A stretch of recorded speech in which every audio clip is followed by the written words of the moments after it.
In today's episode, we have the honor of receiving a very special guest for an interview, teacher Paula, who shared with us some facts about her experience living in France.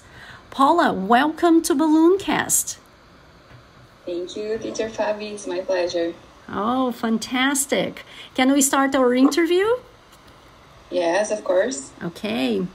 Paula, how did this process of moving to France start? My process to move in France started in 2020, actually, when I saw some programs to study abroad and for foreigner students. And then that's the way it happened. Mm-hmm. And what's the purpose of your trip? Can you give us some more details? I am studying in a public university here, and I am doing a program that is designed for foreigner students. And at the beginning was a course to receive refugees, but then now it started to grow a lot, and then they receive now a lot of people with different purpose of studies. It's like a preparation for you to study more in France after. Okay, so they have extended the program to all foreigners. Yeah. Yes. With different kinds of purpose. Okay, different kind of purposes, different kind of background experiences, and also background knowledge, academic knowledge. Yes. Oh, very interesting. And how long have you been in France? I arrived here at the end of August, actually, so it's not that much. 3 months. Yeah, 3 months. Almost 4. And that's it. Okay. And can you tell us a bit about the city you're living in? Yes, the city is Toulouse. It's near to Spain. So there's a lot of Spain culture here also. It's not so, the cliche, the French cliche that we see usually is not like this. And it's a very nice city with a lot of things to do, with good public transport, with a lot of cycle lanes, and with a lot of programs for students. For example, for me, I paid €100, and then I can use my card to use the bus, the metro, the train, and everything for free, as much as I need to use. So it's a very well-organized city also. We have a lot of things to do, cultural programs, a lot of parks.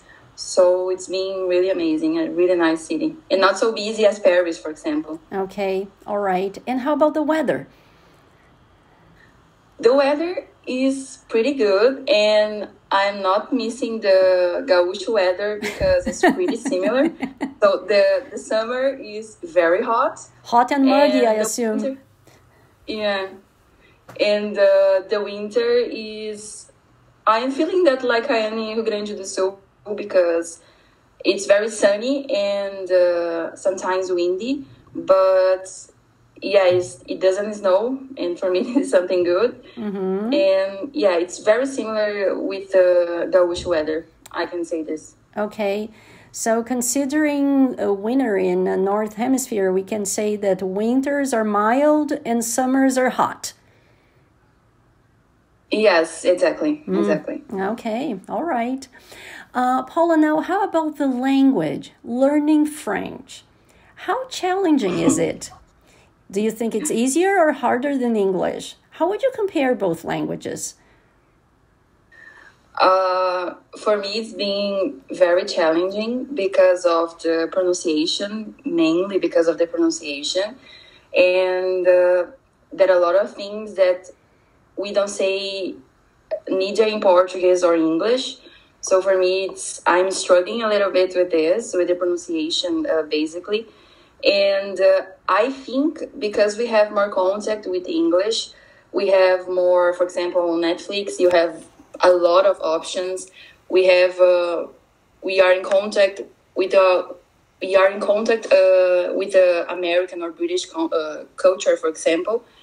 I think it's easier if you want to learn English because of all the background and all the options that you have that you don't have too much in French, for example. But we have an advantage because both languages, they are from the same root. They come from Latin and Roman. And this is pretty easy. For example, the grammar, it's something... For example, my Chinese colleagues, my Russian colleagues, they struggle a lot with the grammar. And I can see, for example, my Spanish colleagues and me, we don't struggle a lot. So this is an advantage. And it's pretty difficult to compare both languages, in my opinion, because they are very different. And the only thing that I think is more similar, maybe some part of the vocabulary, but not everything. For example, we have more things in Portuguese that are similar to French than with English. And in a way, we can say that maybe English has borrowed more words from French than vice versa. For example, fiancé and other words like this, they have a kind of Latin origin. Yes.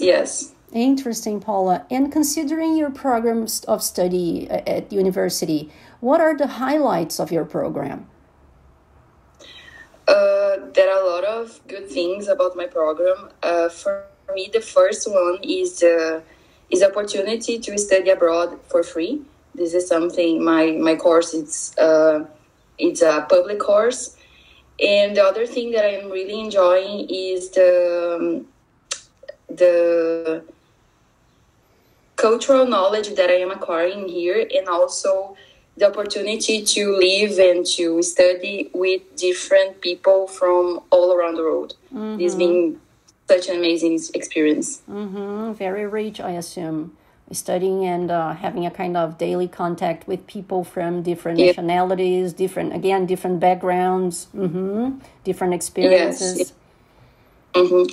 And also, another good thing about my program is the opportunity to keep studying here in France.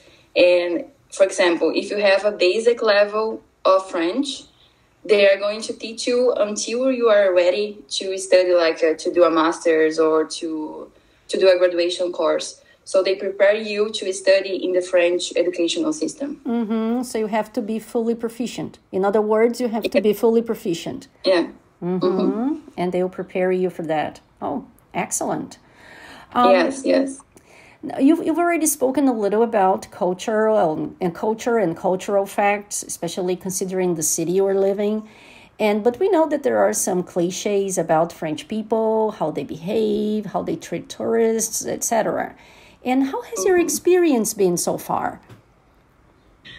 This is something pretty interesting because I arrived here with an idea in mind that they are rude, that they don't like to speak in English. And my experience so far, it's been really nice. And for me, at least for me, my personal experience, they are very kind, they are very patient.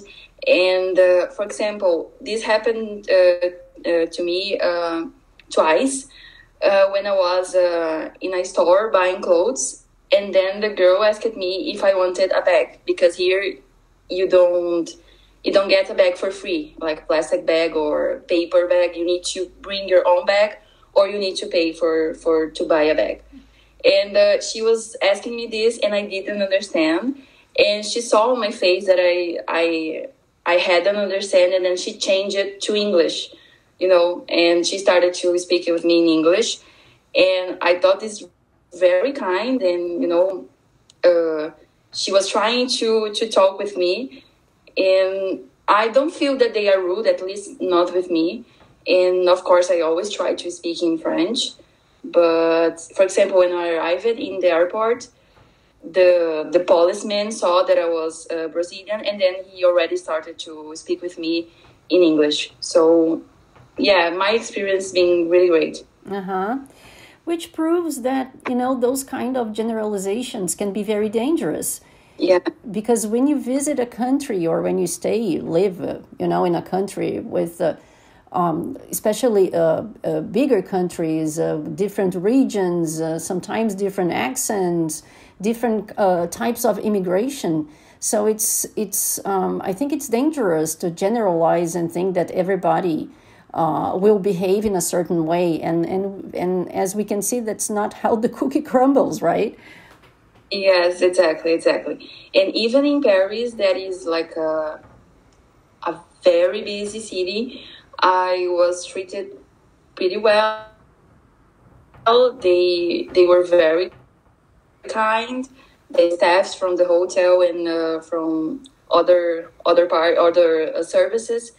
So yeah, I don't. I think we shouldn't generalize, because for me at least it's been really nice. They are very kind, especially the old people. The old people, they are amazing. Honestly, very nice. Fantastic. Actually, this is great news. Now, Yeah. now, Paula, final question to wrap up this delightful moment here with you. What do you enjoy like the most about the place, about the city you're living, about the country? And what do you miss the most about your hometown in Brazil? I'm enjoying a lot the city as a whole, the opportunity to study abroad and with different nationalities, and talking specifically about the city. It's everything well organized. For example, if I miss a train now, I will have the next train in 2 minutes, and everything works well here. You have a lot of cycle lanes, you have a lot of parks, you have a lot of cultural programs to do. And if you are a student, for example, you can go to museums for free. You can even go to concerts or cinema. So this is very nice about the city, and also the people, and the experience is being very nice, because at least in my city and where the place where I live, everybody's very kind. And of course, what I miss the most in Brazil, it's my family, my dog. Oh. And yes, I miss him so much. Crying every day, every night before going to bed. Where is my baby? Baby, yeah. My dog. Yes, because I can't speak with my dog. I can speak with my parents all the time, but not with my dog, right? So this is kind of hard to manage. And I miss the fresh fruits in Brazil, the fresh food. This is something here, if you want to buy a fresh fruit, you're going to pay way more than like a normal fruit. So yeah, I miss these things, my family, my friends, and especially some kind of food such as black beans, Yes, when I lived abroad, I had dreams about black beans. Yeah. Our good and old rice and beans. Yes, exactly. They don't have like a rice and beans, foods. It's just like always baguette, and so it's kind of different for us. And yeah, it's a good opportunity, but on the other hand, I miss my family, I miss a lot of things, but that's the way that life goes on. So on the other hand, Paul, it can be fattening, considering the kind of food, like bread, starches. Yes. Wine, cheese, yes, butter, sure. Butter, croissant. Yes. Paula, excellent. So thanks for being here with us, and mainly thanks for such nice insights. I'm pretty sure you inspire a lot of students who have the opportunity to listen to this Ballooncast episode. And merci, right? Yes. Thank you for the opportunity. It's always a pleasure to be with you, and I hope you all enjoy this podcast. Oh, for sure. Everybody will. Thanks, honey. Thank you.